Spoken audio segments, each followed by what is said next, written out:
Iron man, iron man দেখতে পাচ্ছ? আরে এই স্পাইডারম্যানের আওয়াজ কোথা থেকে আসছে? আয়রন ম্যান নিচে দেখো। হ্যাঁ, আরে স্পাইডি তুই এত ছোট হয়ে গেলি কিভাবে? ওই দানব ওর শক্তি দিয়ে আমাকে ছোট করে দিয়েছে। কি ওই দানবের এত বড় দুঃসাহস আমার ছোট ভাই স্পাইডারম্যানকে ছোট করে দিয়েছে? নিয়ে চলো আমাকে ওই দানবের কাছে, জলদি আমার হাতের উপর উঠে পড়ো আর চলো।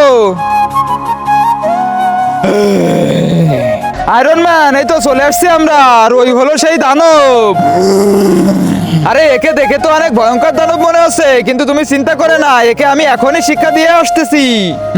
জলদি এবার আমার স্যুটটা পরে নেই। এবার এই নে দানব। আরে আয়রন ম্যান, আমাকে মেরো না, আমাকে ছেড়ে দাও। ছেড়ে দিব তোকে, তার জন্য জলদি জলদি স্পাইডারম্যানকে বড় করে দিতে হবে। ঠিক আছে, এখনই দিচ্ছি। আমি আবার ঠিক হয়ে গেছি।